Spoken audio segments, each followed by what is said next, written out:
Hello विद्यार्थी, BDS online platform पर आपका स्वागत है। आपका विज्ञान विषय का पाठ नंबर 1 रासायनिक अभिक्रियाएं एवं समीकरण जो कि 5 अंक का था वो मैंने आपको कंप्लीट करा दिया। आज हम एक नया पाठ अम्ल क्षार एवं लवण प्रारंभ करने जा रहे हैं। यानी आपका जो पाठ नंबर 2 है, क्या है पाठ नंबर 2? पाठ नंबर 2 है आपका अम्ल। क्या है? अम्ल। ध्यान देना, क्या है? अम्ल। अम्ल क्षारक एवं लवण। अम्ल क्षारक एवं लवण जो कि 5 अंक का है। कितने नंबर का है भाई? ये भी 5 अंक का। ध्यान देना, समझना मेरी बात को। आपकी 10वीं कक्षा का जो सिलेबस है और उस सिलेबस के अनुसार हम जो केमिस्ट्री आपको पढ़ा रहे हैं और केमिस्ट्री का जो भाग है उसका मैंने पहला पाठ रासायनिक अभिक्रियाएं एवं समीकरण आपके लिए ऑनलाइन और ऑफलाइन दोनों मिला के मैंने आपको कंप्लीट करा दिया था। आज हम पाठ नंबर 2 प्रारंभ करने जा रहे हैं और पाठ का नाम है अम्ल क्षारक एवं लवण जो कि कितने अंक का है? 5 अंक का है। कितने अंक का है? 5। तो ध्यान देना प्रिय छात्र छात्राओं। तो देखिए, पाठ शुरुआत करने से पहले एक प्रश्न बनता है, एक टॉपिक बनता है, उसको आप ध्यान से समझना।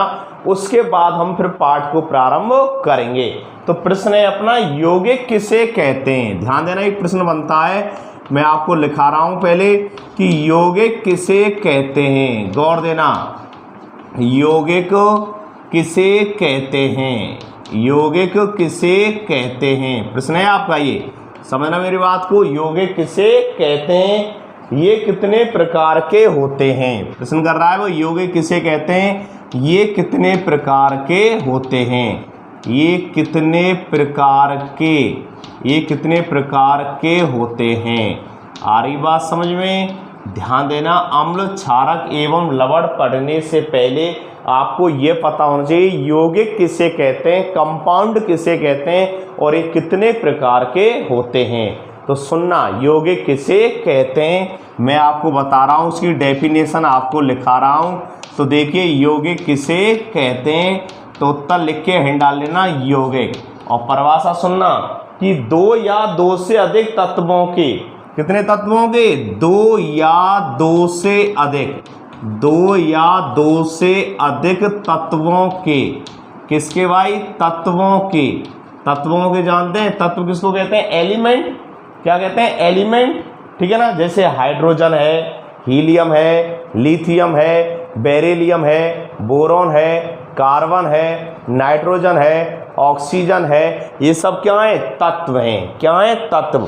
और मैं लिख रहा हूं 2 या 2 से अधिक तत्वों के निश्चित अनुपात में, 2 या 2 से अधिक तत्वों के निश्चित अनुपात में। कैसे अनुपात में भाई? निश्चित अनुपात में। ध्यान देना, समझना, फोकस देना कि 2 या 2 से अधिक तत्वों के निश्चित अनुपात में। कैसे अनुपात में? निश्चित अनुपात में। अनुपात कैसे समझेंगे? निश्चित होना चाहिए, उनका अनुपात एक निश्चित होना चाहिए। क्लियर? यानी 2 या 2 से अधिक तत्वों के निश्चित अनुपात में रासायनिक संयोग से बना पदार्थ। कैसे संयोग से? रासायनिक संयोग से, रासायनिक संयोग से, रासायनिक संयोग से बना पदार्थ, रासायनिक संयोग से बना पदार्थ, बना पदार्थ क्या कहलाता है? यौगिक कहलाता है। क्या कहलाता है? यौगिक कहलाता है। समझना, गौर देना, मैं आपको बता रहा हूं पाठ नंबर 2 शुरू करने से पहले कि भाई यौगिक किसे कहते हैं, ये कंप्लीट होना चाहिए। तो यौगिक किसे कहते हैं और मैंने लिखाया है कि 2 या 2 से अधिक, 2 या 2 से अधिक तत्वों के निश्चित अनुपात में। कैसे अनुपात में? निश्चित अनुपात में। उनका अनुपात कैसे होना? निश्चित होना चाहिए। जैसे कि अपना जल है, जल एक यौगिक है, पढ़ाया आपने 9th में, जल एक क्या? यौगिक। और जल का अणु सूत्र होता है H2O, जिसमें हाइड्रोजन के कितने परमाणु होते हैं? 2। ऑक्सीजन कितना होता है? 1। तो कितना अनुपात हो गया? 2:1 है कि नहीं? 2:1। इसके अलावा अगर हम भार की बात करें उसमें, तो हाइड्रोजन का भार कितना होता है 1, कितना होता है 1, और ऑक्सीजन का भार कितना होता है 8, तो कितना हो गया 1:8। तो निश्चित अनुपात हुआ कि नहीं हुआ? हुआ। निश्चित अनुपात हुआ कि नहीं हुआ? हुआ। आई बात समझ में? तो उसी प्रकार मैं बता रहा हूं कि यौगिक किसे कहते हैं कि 2 या 2 से अधिक तत्वों के निश्चित अनुपात में रासायनिक संयोग से बना पदार्थ क्या कहलाता है? यौगिक कहलाता है। क्या कहलाता है? यौगिक कहलाता है। और यौगिक कितने प्रकार के होते हैं? 3। कितने प्रकार के होते हैं? 3। ध्यान समझना कि यौगिक 3 प्रकार के होते हैं। यानी मैं आपको बता रहा हूं यौगिक किसे कहते हैं। डेफिनेशन मैंने बता दी कि भाई 2 या 2 से अधिक तत्वों के निश्चित अनुपात में, कैसे अनुपात में? निश्चित अनुपात में, और रासायनिक संयोग से बना जो पदार्थ होता है वो क्या कहलाता है? यौगिक कहलाता है। और जो यौगिक होते हैं ना, यौगिक ये कितने प्रकार के होते हैं? 3 प्रकार के होते हैं। कितने प्रकार के होते हैं? 3। आई बात समझ में? कितने प्रकार के होते हैं? 3। तो मैं लिख रहा हूं यौगिक 3 प्रकार के होते हैं। कितने प्रकार के होते हैं? 3। यौगिक 3 प्रकार के होते हैं। समझना मेरी बात को। कितने प्रकार के होते हैं? 3। नंबर 1 होते हैं अम्ल, एसिड। नंबर 1 कौन होते हैं? अम्ल यानी कि एसिड। नंबर दूसरे कौन से होते हैं? क्षारक यानी बेस। क्या होते हैं? क्षारक। और नंबर तीसरे होते हैं लवण यानी कि साल्ट। आई बात समझ में कि यौगिक 3 टाइप्स यानी 3 प्रकार के होते हैं। कंपाउंड कितने प्रकार होते हैं? 3 प्रकार के होते हैं। नंबर 1 कौन सा होता है? अम्ल होता है। कौन होता है? अम्ल। नंबर दूसरे कौन से होते हैं? क्षारक। और नंबर तीसरे कौन से होते हैं? लवण। कौन से होते हैं? लवण। और प्रश्न क्या था मेरा? प्रश्न था मेरा आपके कि यौगिक किसे कहते हैं और यौगिक कितने प्रकार के होते हैं। पाठ चल रहा है आपका 2, अम्ल, क्षार एवं लवण, जो कि कितने अंक का है? 5 अंक का है। कितने अंक का है? 5 अंक का है। और पहला पार्ट जो था आपका रासायनिक अभिक्रिया एवं समीकरण, वो भी कितने अंक का था? 5, जो मैंने आपको पूरी तरह से कंप्लीट करा दिया है। नोट करना, प्रश्न था यौगिक किसे कहते हैं और मैं उत्तर दे रहा हूं 2 या 2 से अधिक। कितने? 2 या 2 से अधिक तत्वों के, 2 या 2 से अधिक तत्वों के निश्चित अनुपात में, कैसे अनुपात में? निश्चित अनुपात में रासायनिक संयोग से बना पदार्थ क्या कहलाता है? यौगिक कहलाता है। और यौगिक कितने प्रकार के होते हैं? यौगिक 3 प्रकार के होते हैं। नंबर 1 अम्ल, नंबर दूसरा क्षारक, और नंबर तीसरा लवण। नंबर तीसरा कौन सा है? लवण। क्लियर? चलें आगे। अब मैं आपकी शुरुआत कर रहा हूं आपके चैप्टर की। ध्यान देना कि हम पाठ नंबर 1 में पढ़ा है हमने, यानी भोजन का पाचन। एक जगह शब्द आया था भोजन का पाचन। जब मैं वियोजन अभिक्रिया पढ़ा रहा था तो उसमें एक उदाहरण भी आया था कि भाई भोजन का पचना किस रासायनिक अभिक्रिया का उदाहरण है, और आप उत्तर दे रहे थे उसमें कि वियोजन अभिक्रिया या अपघटन अभिक्रिया। किसका? अपघटन अभिक्रिया। और पाचन किसे कहते हैं? आप जानते हैं वह जैव रासायनिक प्रक्रिया, वह जैव रासायनिक प्रक्रिया जिसमें जटिल कार्बनिक पदार्थ, वह जैव रासायनिक प्रक्रिया जिसमें जटिल कार्बनिक पदार्थ और सरल कार्बनिक पदार्थों में क्या हो जाते हैं? अपघटित हो जाते हैं। उसे हम क्या कहते हैं? पाचन के नाम से जानते हैं। किसके नाम जानते हैं उसे? पाचन के नाम से जानते हैं। तो ध्यान देना, समझना, गौर देना कि भाई पाचन किसे कहते हैं? वह जैव रासायनिक प्रक्रिया, वह जैव रासायनिक प्रक्रिया जिसमें जटिल कार्बनिक पदार्थ सरल कार्बनिक पदार्थों में क्या हो जाते हैं? अपघटित हो जाते हैं, उसे हम पाचन कहते हैं। और पाचन जो है वो एक वियोजन अभिक्रिया का उदाहरण है। किसका उदाहरण है प्रिय छात्राओं? एक वियोजन अभिक्रिया का उदाहरण है। किसका उदाहरण है? एक वियोजन अभिक्रिया का उदाहरण है। आई बात समझ में? ये मैंने आपको पाठ नंबर 1 में बताया था।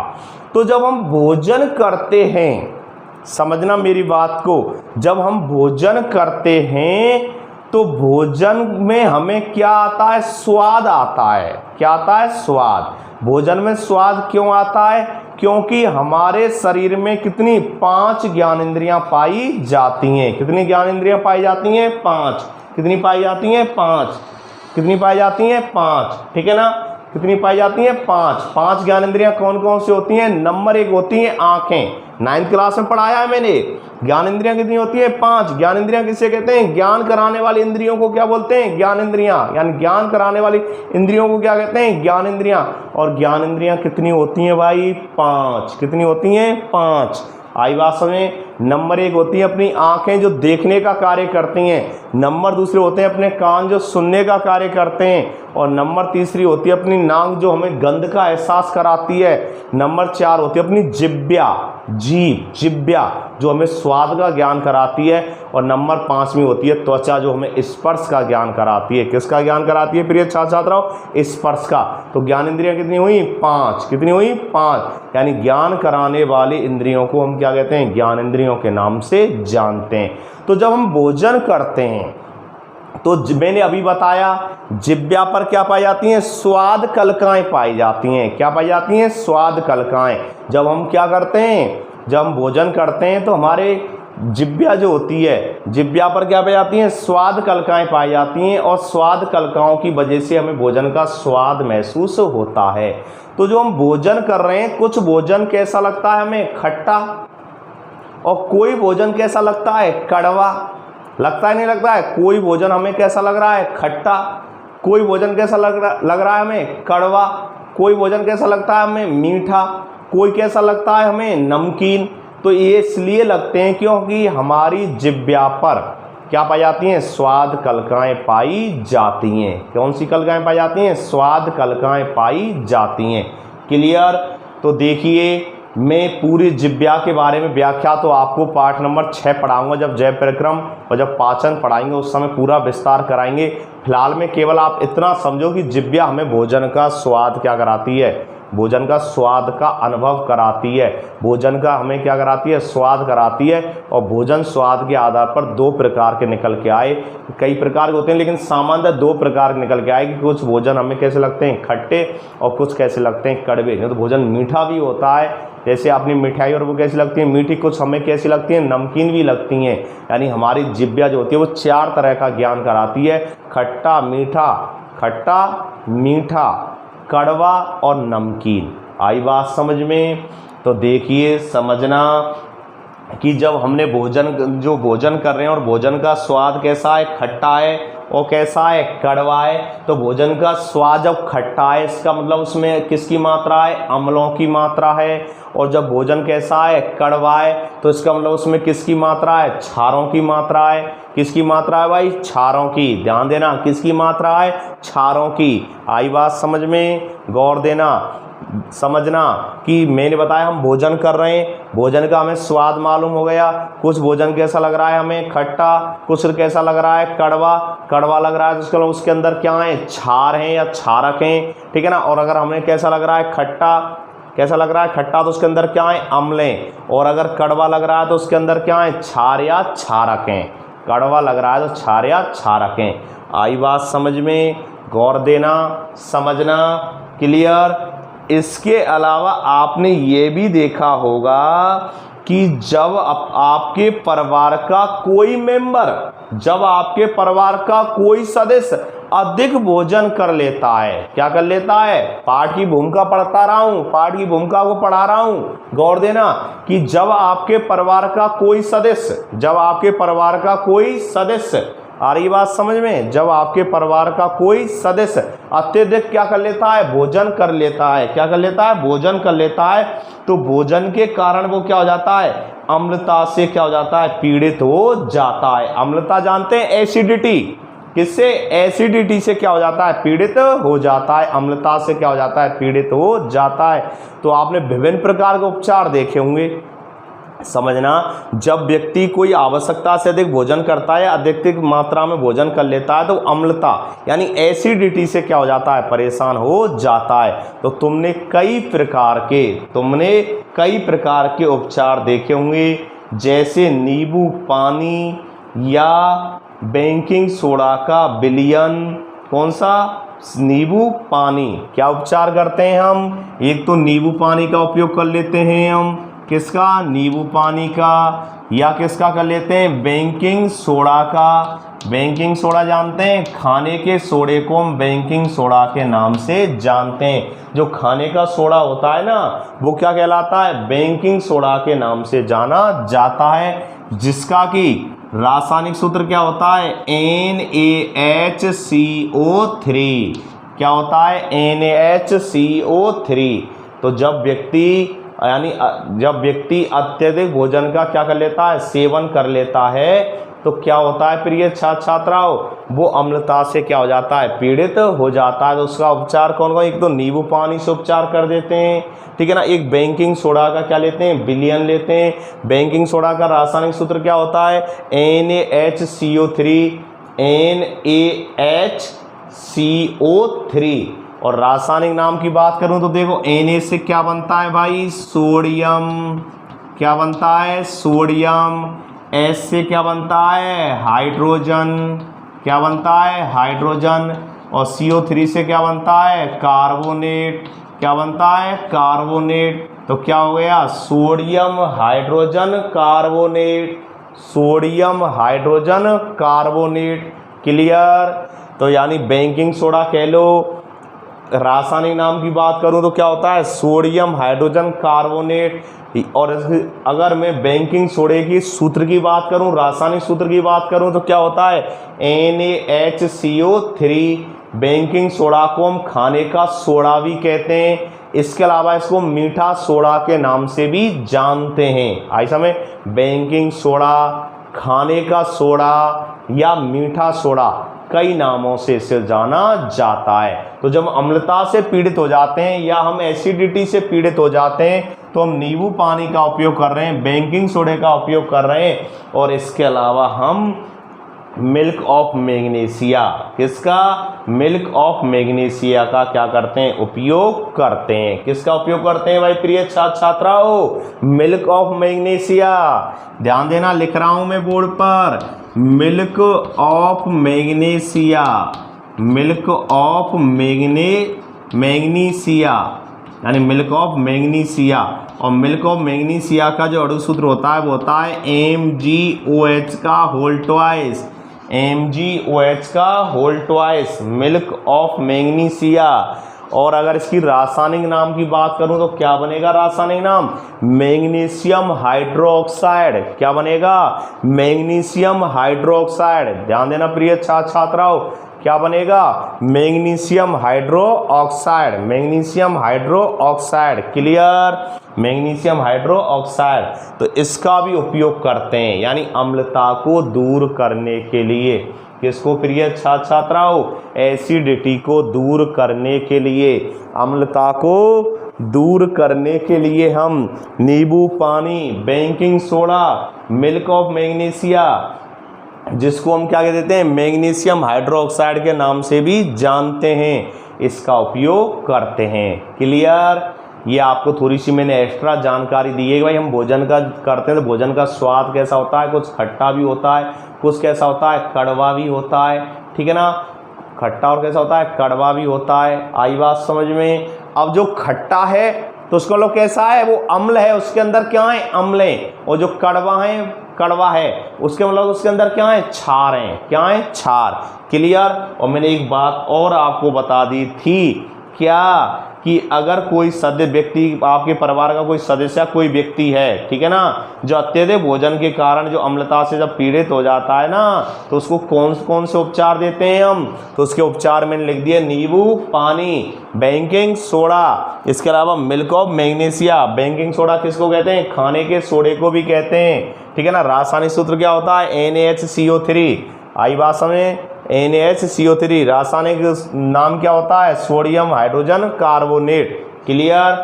क्लियर। चलते हैं आगे।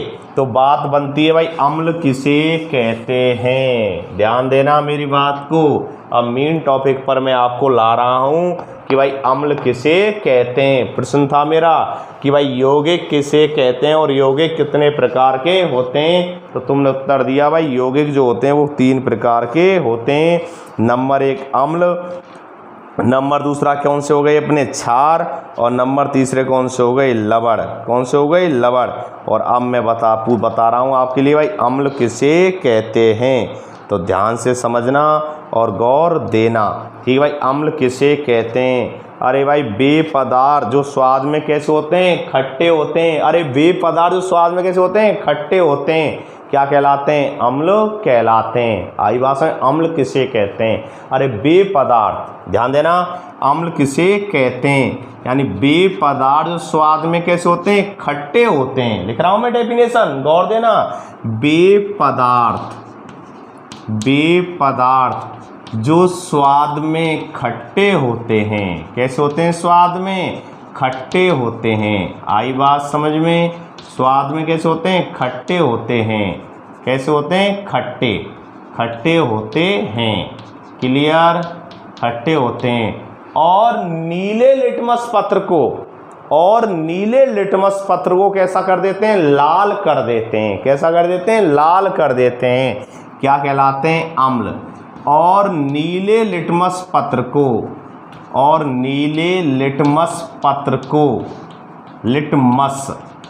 को लाल कर देते हैं। आई बात समझ में? और नीले लिटमस पत्र को लाल कर देते हैं। क्या कहलाते हैं भाई? अम्ल कहलाते हैं। क्या कहलाते हैं? अम्ल। आ रही बात समझ में? ध्यान देना, समझना। बहुत इजी वे टॉपिक है और बहुत इजी वे में मैं आपको समझा रहा हूँ। ध्यान से समझना कि भाई अम्ल किसे कहते हैं, और मैं उत्तर दे रहा हूँ। अरे बे पदार्थ जो स्वाद में कैसे होते हैं? खट्टे होते हैं। कैसे होते हैं? खट्टे होते हैं। और नीले लिटमस पत्रों को कैसा कर देते हैं? लाल कर देते हैं। कैसा कर देते हैं? लाल। क्या कहलाते हैं? अम्ल कहलाते हैं। क्या कहलाते हैं? अम्ल कहलाते हैं। क्लियर? आई बात समझ में? यानी बे पदार्थ स्वाद में कैसे होते हैं? खट्टे होते हैं। और नीले लिटमस पत्रों को कैसा कर देते हैं? लाल कर देते हैं। क्या कहलाते हैं? अम्ल। जैसे नींबू में कौन सा अम्ल होता है? सिट्रिक अम्ल। कौन सा अम्ल होता है नींबू में? सिट्रिक अम्ल। एक दो उदाहरण दे देता हूँ आपके लिए। जैसे नींबू में कौन सा अम्ल होता है? सिट्रिक अम्ल होता है। कौन सा अम्ल होता है? सिट्रिक अम्ल होता है। दही है अपनी, कौन सी? दही। देखिए दही आपने, दही में कौन सा अम्ल होता है? लैक्टिक अम्ल होता है। देखा होगा आपने, दही खट्टी होती है, जब दही को खाते हैं आप तो कौन सा अम्ल होता है दही में? लैक्टिक अम्ल होता है। कौन सा होता है? लैक्टिक अम्ल होता है। ठीक है ना? इमली जो होती है, इमली क्या होती है? इमली में कौन सा अम्ल होता है? टार्टरिक अम्ल होता है। कौन सा होता है? टार्टरिक अम्ल होता है। ठीक है ना?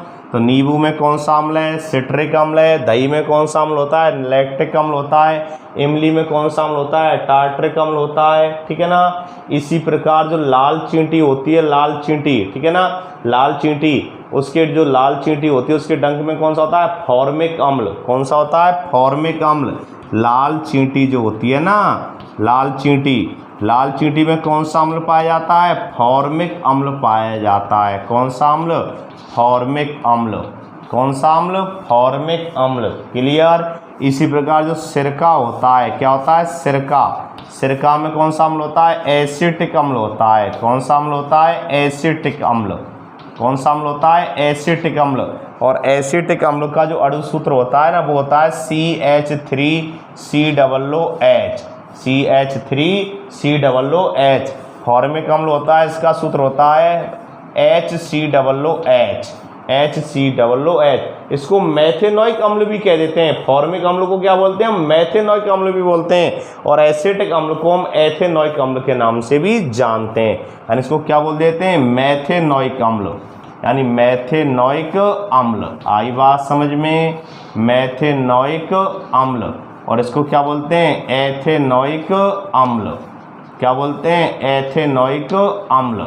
आई बात समझ में? तो मैंने कुछ उदाहरण दिए हैं आपके लिए, ध्यान देना। मैं बता रहा हूँ अम्ल किसे कहते हैं, एसिड किसे कहते हैं, और तुम्हारे उत्तर दे रहा हूँ। बे पदार्थ जो स्वाद में कैसे होते हैं? खट्टे होते हैं। यानी बे पदार्थ स्वाद में कैसे होते हैं? खट्टे होते हैं। और नीले लिटमस पत्रों को कैसा कर देते हैं? लाल कर देते हैं। कैसा कर देते हैं? लाल कर देते हैं। क्या कहलाते हैं?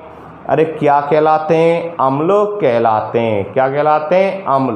क्लियर? क्या कहलाते हैं? अम्ल। और मैंने उदाहरण दिया है, जैसे नींबू में सिट्रिक अम्ल।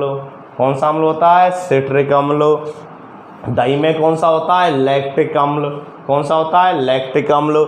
इमली में कौन सा होता है? टार्टरिक अम्ल। कौन सा होता है भाई? टार्टरिक अम्ल। लाल चींटी में कौन सा होता है? फॉर्मिक अम्ल। कौन सा होता है, फॉर्मिक अम्ल। और फॉर्मिक अम्ल का रासायनिक सूत्र HCOOH, क्या होता है भाई, HCOOH। इसको मेथेनोइक अम्ल के नाम से भी जानते हैं, किसके नाम जानते हैं, मेथेनोइक अम्ल के नाम से भी जानते हैं। आई समझ में, गौर देना, समझना, फोकस देना। तो सुनिए, सिरका जो होता है, सिरके में कौन सा अम्ल होता है, एसिटिक अम्ल होता है। कौन सा अम्ल होता है, एसिटिक अम्ल होता है। और एसिटिक अम्ल का सूत्र क्या होता है, CH3COOH, CH3COOH। मेथेनोइक अम्ल यानी एथेनोइक अम्ल, मेथेनोइक और एथेनोइक, ठीक है ना। CH3COOH क्या बोलते हैं, एथेनोइक अम्ल यानी एसिटिक अम्ल। और इसका जो रासायनिक नाम है वो क्या है, यानी एथेनोइक अम्ल। फॉर्मिक अम्ल, इसका जो रासायनिक नाम है वो क्या है, मेथेनोइक अम्ल। क्लियर। तो बात चल रही थी भाई अम्ल किसे कहते हैं, तो आप ध्यान देना। अरे वे पदार्थ स्वाद में कैसे होते हैं, खट्टे होते हैं और नीले लिटमस पत्रों को कैसा कर देते हैं, लाल कर देते हैं। क्या कहलाते हैं भाई, अम्ल के नाम से जाने जाते हैं। किसके नाम जाने जाते हैं, अम्ल के नाम से। और दूसरा है आपका क्षार, समझना। अरे वे पदार्थ जो स्वाद में कैसे होते हैं, कड़वे होते हैं। वे पदार्थ जो किसमें, स्वाद में, टेस्ट में, वे पदार्थ जो स्वाद में कैसे होते हैं, कड़वे होते हैं। कैसे होते हैं भाई, कड़वे होते हैं। ध्यान देना, समझना। वे पदार्थ जो स्वाद में कैसे होते हैं, कड़वे होते हैं। और लाल लिटमस पत्र को, कैसे लिटमस पत्र को, लाल लिटमस पत्र को, लाल लिटमस पत्र को, लाल लिटमस पत्र को नीला कर देते हैं। कैसा कर देते हैं, नीला कर देते हैं। आई बात समझ में। क्या कहलाते हैं, क्षार कहलाते हैं। क्या कहलाते हैं, क्षार। क्या कहलाते हैं, क्षार। आई बात समझ में। ध्यान देना, समझना कि भाई क्षार किसे कहते हैं, क्षार किसे कहते हैं। तो आपका उत्तर चाहिए, अरे वे पदार्थ जो स्वाद में कैसे होते हैं, कड़वे होते हैं। कैसे होते हैं, कड़वे होते हैं। वे पदार्थ जो स्वाद में कैसे होते हैं, कड़वे होते हैं। और लाल लिटमस पत्रों को कैसा कर देते हैं, नीला कर देते हैं। कैसा कर देते हैं, नीला कर देते हैं। क्षार कहलाते हैं। क्लियर। अम्ल और क्षार, अम्ल और क्षार। अरे जो स्वाद में खट्टे, एसिड यानी कि अम्ल, और जो स्वाद में कड़वे की यानी बेस यानी कि क्षार, क्या होते हैं, क्षार। क्लियर। और जो अम्ल होते हैं वो नीले लिटमस पत्र को लाल कर देते हैं। इसकी मैंने एक ट्रिक्स भी बना रखी है कि अम्ल कैसे होते हैं, अनीला। कैसे होते हैं, अम्ल अनीला। इसकी ट्रिक्स है, अम्ल अनीला। आ से अम्ल, नी से नीला, ला से लाल। अम्ल जो होते हैं वो नीले लिटमस पत्र को कैसा कर देते हैं, लाल कर देते हैं। अम्ल अनीला। क्षार छालानी, क्षार छालानी, छालानी की छालानी, ठीक है ना, छालानी। छा से क्षार, ला से लाल, नी से नीला। क्षार लाल लिटमस पत्र को कैसा कर देते हैं, नीला कर देते हैं। कैसा कर देते हैं, नीला कर देते हैं। क्लियर। यानी अनीला और छालानी, अनीला और छालानी। गौर देना, अनीला और छालानी। अनीला अम्ल जो होते हैं ना, अम्ल वो नीले लिटमस पत्रों को कैसा कर देते हैं, लाल। और क्षार जो होते हैं ना वो लाल लिटमस पत्र को कैसा कर देते हैं, नीला। क्लियर। क्यों, क्योंकि अब आपको पता है अम्ल और क्षार। अब इतना तो आप जान गए भाई, अम्ल स्वाद में कैसे होते हैं, खट्टे, और क्षार जो होते हैं स्वाद में कैसे होते हैं, कड़वे। लेकिन कौन नीले को लाल करता है, कौन लाल को नीला करता है, तो उसकी एक ट्रिक्स ध्यान रखो, अम्ल अनीला, अम्ल अनीला। और क्षार जो होते हैं वो कैसे होते हैं, छालानी होते हैं। कैसे होते हैं, छालानी। यानी अम्ल नीले लिटमस पत्र को लाल कर देते हैं, और जो क्षार होते हैं ना वो लाल लिटमस पत्र को कैसा करते हैं, नीला कर देते हैं। कैसा कर देते हैं, नीला कर देते हैं। क्लियर। प्रॉब्लम किसी को, ठीक है ना। तो मैंने आपको बताया यौगिक किससे कहते हैं और यौगिक कितने प्रकार के होते हैं, और मैंने उत्तर दिया यौगिक कि 2 या 2 से अधिक तत्वों के निश्चित अनुपात में रासायनिक संयोग से बना पदार्थ यौगिक कहलाता है। और यौगिक जो होते हैं वो 3 प्रकार के होते हैं। नंबर 1 अम्ल, नंबर 2 क्षारक, और नंबर 3 लवण। कौन से होते हैं, लवण। फिर मैंने आपको मध्य में एक दो उदाहरण दिए। अम्लता से एसिडिटी का कारण बताया मैंने। एसिडिटी कब होती है, जब हम आवश्यकता से अधिक भोजन करते हैं या अत्यधिक मात्रा में हम भोजन करते हैं तो क्या हो जाती है, एसिडिटी हो जाती है। क्या हो जाती है, एसिडिटी हो जाती है। फिर उसके बचने के मैंने उपाय बताए, जैसे कि नींबू पानी है। इसके अलावा क्या है, खाने का सोडा जिसको बेकिंग सोडा कह देते हैं। इसके अलावा मैंने मिल्क ऑफ मैग्नीशिया, इसका क्या बताया, उपचार बताया। आगे बढ़ते हुए तुम्हारे सिलेबस के अनुसार मैंने बताया कि भाई अम्ल किसे कहते हैं और क्षार किसे कहते हैं। और मैंने बता दिया अम्ल जो होते हैं वो स्वाद में कैसे होते हैं, खट्टे होते हैं, और नीले लिटमस पत्र को कैसा कर देते हैं, लाल कर देते हैं। और जबकि क्षार बेपदार्थ स्वाद में कैसे होते हैं, कड़वे होते हैं, और लाल लिटमस पत्र को कैसा कर देते हैं, नीला कर देते हैं। क्या कहलाते हैं, क्षार। क्या कहलाते हैं, क्षार। जो नीले को लाल अम्ल, लाल को नीला क्षार। क्लियर। और क्षार के भी एक दो उदाहरण याद रख लेना आप, ठीक है ना। एक दो उदाहरण जैसे NaOH, sodium hydroxide.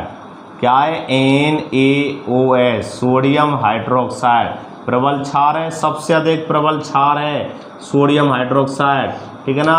KOH, potassium hydroxide. क्या है, potassium hydroxide. KOH, potassium hydroxide. Clear. Potassium hydroxide. इसके अलावा और ध्यान कर लेना MgOH का होल टॉय, मैग्नीशियम हाइड्रोक्साइड, और इसी को बोलते हैं milk of magnesia, magnesium hydroxide. नाम लिख लेना, मैग्नीशियम हाइड्रोक्साइड, और इसी को क्या बोलते हैं, मिल्क ऑफ मैग्नीशिया, ठीक है ना। इसके अलावा होता है CaOH का होल टॉय, कैल्शियम हाइड्रोक्साइड। नाम लिख लेना, कैल्शियम हाइड्रोक्साइड, भुजा हुआ चूना। क्या बोल देते हैं इसको, भुजा हुआ चूना। क्लियर।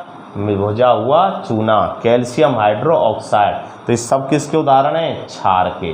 किसके उदाहरण हैं, क्षार के। क्लियर। और नेक्स्ट अगली क्लास में एक शब्द आया था यहाँ पर, लिटमस क्या है।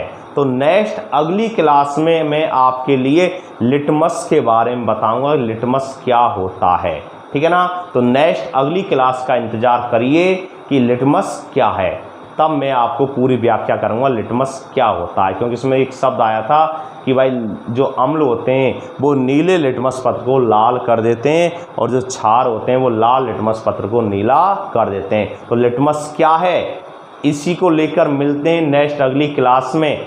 तब तक के लिए जो मैंने लिखाया है इसको नोट करो, पढ़ो। मिलते हैं नेक्स्ट अगली क्लास में एक नई वीडियो, नई ऊर्जा के साथ, लिटमस पत्र के साथ। थैंक्स, धन्यवाद, ओके।